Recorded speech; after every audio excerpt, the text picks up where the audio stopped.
அதாவது உங்களுடன் ஸ்டாலின் திட்டத்தையும் இளையபெருமாள் நூற்றாண்டு நினைவரங்கம் திட்டத்தை துவக்கி வைக்கிறது உள்ளிட்ட இரண்டாவது நிகழ்ச்சியாக தமிழ்நாடு முதலமைச்சர் மு.க.ஸ்டாலின் சிதம்பரம் வந்தார். நேற்று இரவு வந்த தற்போது இந்த திட்டத்தை துவக்கி வைத்திருக்கிறார்.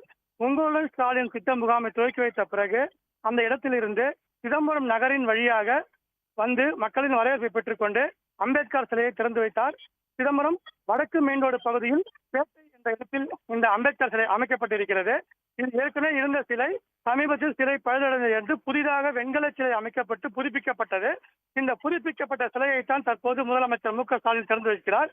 விடுதலை சிறுத்தைகள் கட்சியினுடைய தலைவரும் சிதம்பரம் தொகுதி எம்பியுமான திருமாவளவன் தலைமையில் இந்த நிகழ்ச்சி நடைபெற்றது. இந்த நிகழ்ச்சியில தமிழ்நாடு முதலமைச்சர் ஸ்டாலின் கலந்து கொண்டு அந்த சிலையை திறந்து வைத்திருக்கிறார். முழு வெண்கல சிலையை திறந்து வைத்து அங்கு கூடியிருந்த பொதுமக்கள் அளித்த அன்பான வரவேற்பையும் பெற்றுக் கொண்டார். இந்த சிலை சிறப்பு நிகழ்ச்சியில சிலையை திறந்து வைத்த பிறகு சிலைக்கு அடியிலேயே அம்பேத்கரின் உருவப்படம் வைக்கப்பட்டிருந்தது. அந்த உருவப்படத்திற்கு முதலமைச்சர் மு.க.ஸ்டாலின் மலர் தூவி மரியாதை செலுத்தினார். இதைத் தொடர்ந்து மார்க்சிஸ்ட் கம்யூனிஸ்ட் கட்சியினுடைய அரசியல் தலைமைக்குழு உறுப்பினர் கே. பாலகிருஷ்ணன், இந்திய கம்யூனிஸ்ட் கட்சியினுடைய மாநில செயலாளர் முத்தரசன், தமிழ்நாடு காங்கிரஸ் கமிட்டியுடைய தலைவர் செல்வ பெருந்தகை, விடுதலை சிறுத்தைகள் கட்சியின் தலைவரும் சிதம்பரம் தொகுதி எம்பியுமான திருமாவளவன், காட்டுமன்னார்கோவில் தொகுதி எம்எல்ஏ சிதனேஸ்வரன் உள்ளிட்டோரும் இந்த நிகழ்ச்சியிலே பங்கேற்று அவர் உருவப்படத்திற்கு மலரஞ்சலி செலுத்தினார்கள்.